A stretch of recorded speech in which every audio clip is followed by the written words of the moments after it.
What is up, everybody? I am Jay Fox, and I am here to bring out a new idea.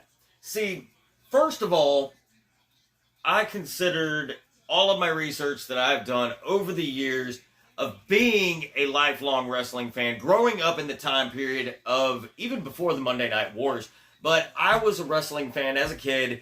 Day one, I watched it live when Scott Hall walked down those steps, got in the ring, broke up the match between the Mauler and Steve Dahl to cut his infamous "You know who I am, but you don't know why I'm here" promo, which kicked off WCW's ascent into being real competition with the WWF. WWE now, but whatever, you get the point. But the burning questions that have still been going on, even to this day, 23 years later from the last episode of Monday Nitro, and 25 years later from the last time WCW beat Monday Night Raw in the television ratings.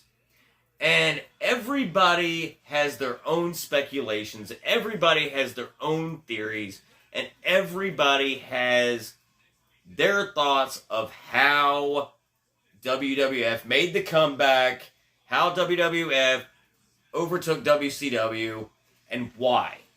WCW was riding this great 83-week win streak. Bischoff was running the show, and everybody who watched at those time periods watched as the balance of power shifted between the WWF and WCW. They turned the fortunes completely around, and WCW completely took a nosedive and went straight downhill. Everybody has their thoughts on when that happened, what was the pivotal moment, what was the time that actually, where the rubber meets the road, where was the nexus at that caused that divergence to switch? Well, I myself, being someone, a lifelong fan who was there watching it from day one all the way up to the end and all the way to now, everybody wants to point their fingers at someone. But I feel like deep down inside that there is more to the story. Even more to the story than Guy Evans and Nitro talked about. Even more to the story than Bischoff's talked about. Even more to the story than Hulk Hogan, Kevin Nash, Scott Steiner, Sting. All of them have talked about. There is way more to the story. And I came up with a couple of different fan theories, so to speak.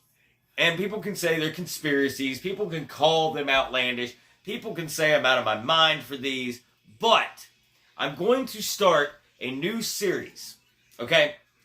Which hopefully will get this channel monetized, and I can do a lot of upgrading to my broadcast desk here, and I can do a lot of upward movements in order to create a channel that not only answers questions, but honestly that provokes the mind, honestly that causes people to look at the whole situation in a totally different light, okay?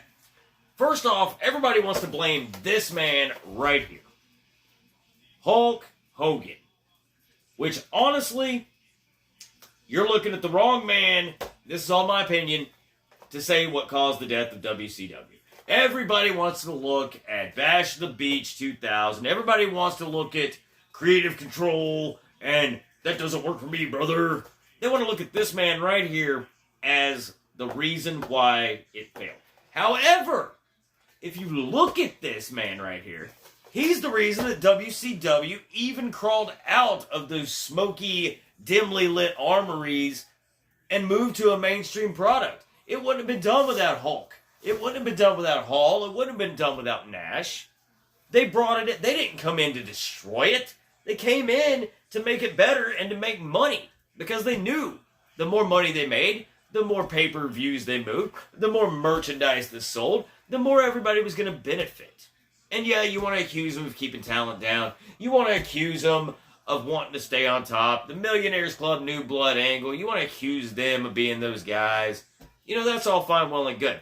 I'm not saying that they didn't exactly want to pass the torch yet, because they felt like they had more to give. But I feel like that there are a handful of people that you could count on one hand that single-handedly, with that one hand and those people, are the ones who destroyed the WCW from the inside out. And I feel like those guys right there that you can blame were not just in it for themselves.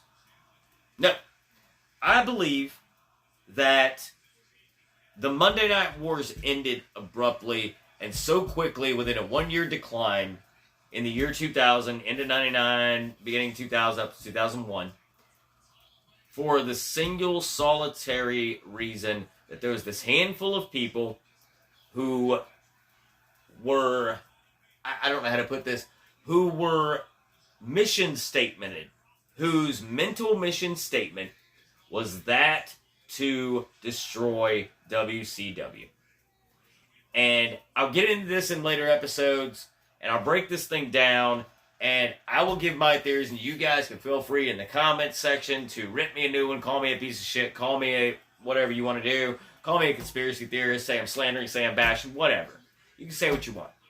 But I will, if one thing or another, I will get you thinking. I will absolutely change your perspective on what really happened at the end of those Monday Night Wars and caused this to fail. And I will also reveal the facts that I came up with that could have saved WCW. That we could still have a WCW today. And I don't mean the AEW rebranded version. I mean the letters World Championship Wrestling could still be flourishing today. And how that could have happened. So, if anybody could, please like and subscribe, share this video, comment under it, get in the algorithm, because I'm going to make this series and hopefully get this channel monetized to where I can upgrade my studio space and I can keep bringing you this provocative series and this content, and I can help to, if not change the whole entire narrative, but at least change your way of thinking. Right or wrong, I could be, I could not be. I'll have interviews later on about this. I will have people we'll talk to on live. We will do a lot of analysis to this, and you are free to, after this is all said and done, to draw your own conclusions on who exactly is responsible for the death of WCW and why. And I will tell you this right now. It is not Hulk Hogan. Hulk Hogan is the last person who would have wanted WCW to go downhill. In the next episode, we will talk about why Hulk Hogan did not want this company to go downhill, and why everyone can quit blaming him, and everyone can quit blaming the Halloween Havoc, better than me to say, match in 1998 as the turning point for it. And we will talk about him and Bischoff as the two who did not destroy it, who did not, with willy-nilly bookings and overspending guaranteed contracts, was not the reason why the Monday Night Wars ended the way they did. We'll talk about this and a whole lot more upcoming on future episodes, so please like, subscribe, share, do what you can do. Help me get this channel monetized up. Help me to expand my broadcast space, because I promise you it will be worth it. This series, we will uncover the dirty secrets, and I will throw out my theories, and hopefully, maybe even get in contact with those that I can bring up onto this channel, and we can discuss it in a full-blown discussion.